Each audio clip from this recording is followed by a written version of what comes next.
Nakatomi Plaza Christmas party shirt on. That was a fun party that year. I just wanted to make a little video about the ongoing Journey saga with all their problems. You know, I'm a huge Journey fan, and as a huge Santana fan as well, obviously, you know, I like Neal Schon. For me, obviously I loved a lot of their songs on the radio and everything, and the big hits, but I've always been a really huge Neal Schon fan as well, you know. And even whenever Journey wasn't necessarily doing stuff, I liked all the stuff he did, his solo records, the stuff he did with Jan Hammer, all that kind of stuff, you know. It was all great.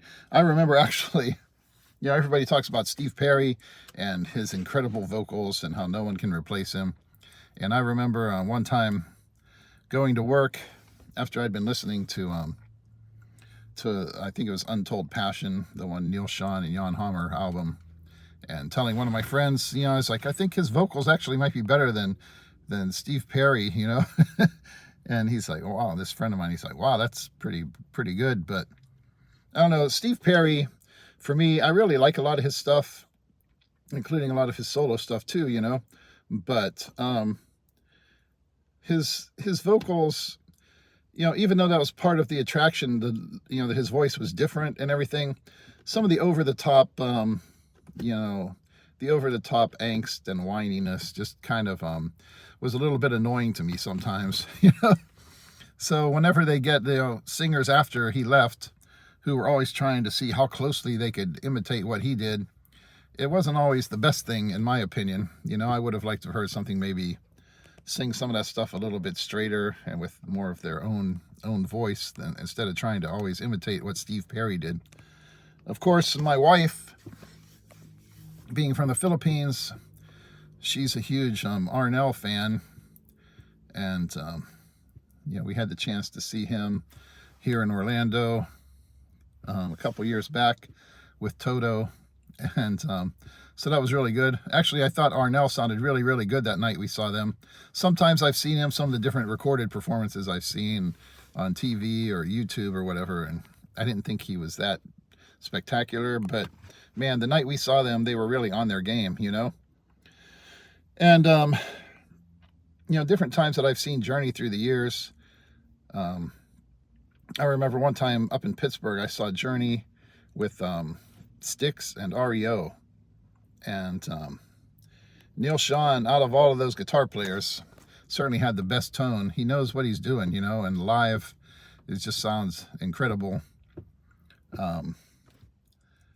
So for me, the guitar playing was always a big part of it, because I play guitar, you know, and I've always just loved his playing. Some of the solos that he did in those Journey songs were just incredible, you know, that the kind of melodic sense that he has, and being able to play stuff that really works with the song, and not just, you know, playing, you know, just playing random riffs because, okay, it's time for a guitar solo now, you know. He actually plays, you know, with some serious melody and builds things up to where they need to be, you know, and just kicks ass. And then some of his solo stuff, like Beyond the Thunder, I really loved that when it came out. That more kind of a smooth jazz, I guess you would say, kind of sound. And Eye on You, man, that was awesome. Just all his stuff through the years I've always really liked, you know. So for me, as a Neal Schon fan, I'm really, you know, still into Journey, regardless of who's singing the songs. But the ongoing crap with him and Jonathan Cain, you know, I mean, those guys have been together for a long time, making music together, and it would be nice to see them be able to get along without every time they go out on tour there's some kind of a new lawsuit or some shit. And as a fan, obviously that's just really annoying, you know. I don't know what the deal is with I guess I think Jonathan Cain, I guess his wife is a big influence on him somehow with some of the stuff that he's involved with, you know. And I guess he doesn't like Neal Schon's rock star lifestyle. But on the other hand, if I was Neal Schon and I had started one of the biggest bands in history and had his, his backstory and the people that he's played with through the years, and back with Santana when he was young and all of that, and then starting Journey and having that huge career with, just every time you turn on the radio for so many years, there's Journey, and all the world tours and the people that he's played and the places they've gone and some of the awesome guitars. One of my regrets is that I wasn't in a position to buy some of his guitars at different times. Just never quite had the money for. I could have had a chance. I'm not talking about like the super expensive stuff where they auctioned off some of his Les Pauls on those famous records, but that Bananas at Large, the one time they had a couple of PRS guitars that he had played and so forth that you could have picked up for a reasonable price, and I just had other stuff going on at the time and didn't quite have the cash at the time, or I would have loved to have snagged some of that stuff. And so that for me as a Neal Schon fan, I guess I kind of naturally tend to take his side a little bit in things.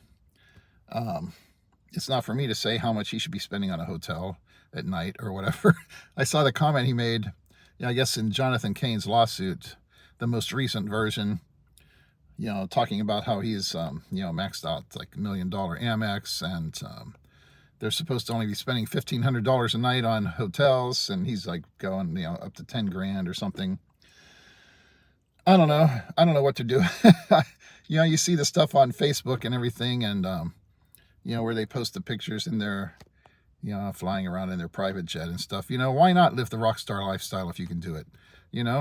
If you want to have like super cool vintage guitars and you've got guitar makers making custom guitars for you and driving around in a Lambo, why not? I'm not going to hold it against somebody if they have the money to do it. And I guess that's like the one comment Neal Schon made to somebody, he's like, what do you care? I'm paying for it.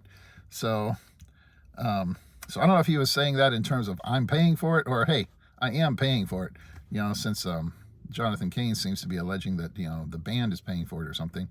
I don't know, but I can see how Neal Schon feels. He's the one that started Journey. It's his baby. Obviously, for a long, long time, it's been a mutual thing with Jonathan Cain being around for a long time and some of these other guys, Ross Valerie and so forth. So some of the drama they've had through the years, they had drama when Steve Perry was there too. Him coming in and taking more control over things. With the one album, was it Raised on Radio, and firing Ross Valerie and Steve Smith. And if you have a band, you're going to have drama. Can you imagine? I mean, I look back on my life. I'm 60 years old. Through the years, though, I mean, I've been kind of a wanderer.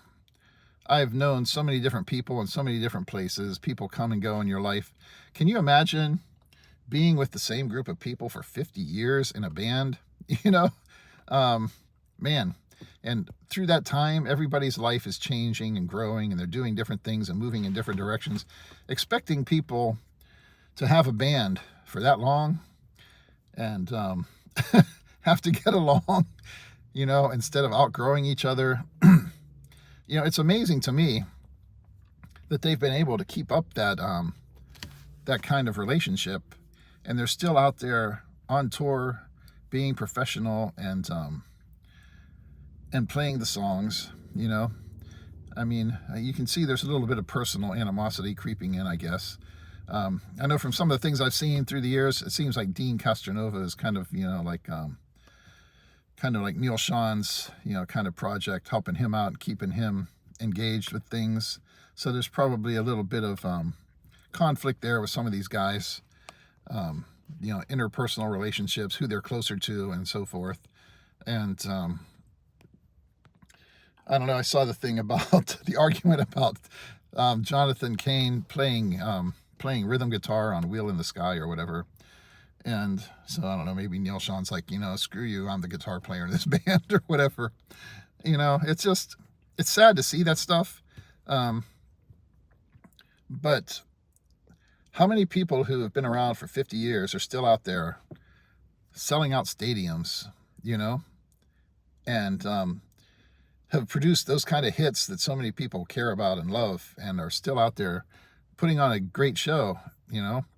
Um, so for me personally, I know some people act like maybe all the drama is going to turn them off of the band, but for me, I'm still a huge fan.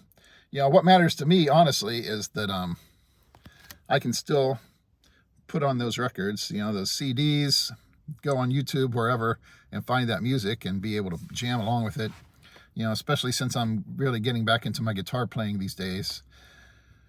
You know, as I wind down my postal career and getting closer to moving back to the Philippines and stuff, I, you know, started, you know, here a while back, sold off some firearms and, you know, invested that money back into my guitar playing.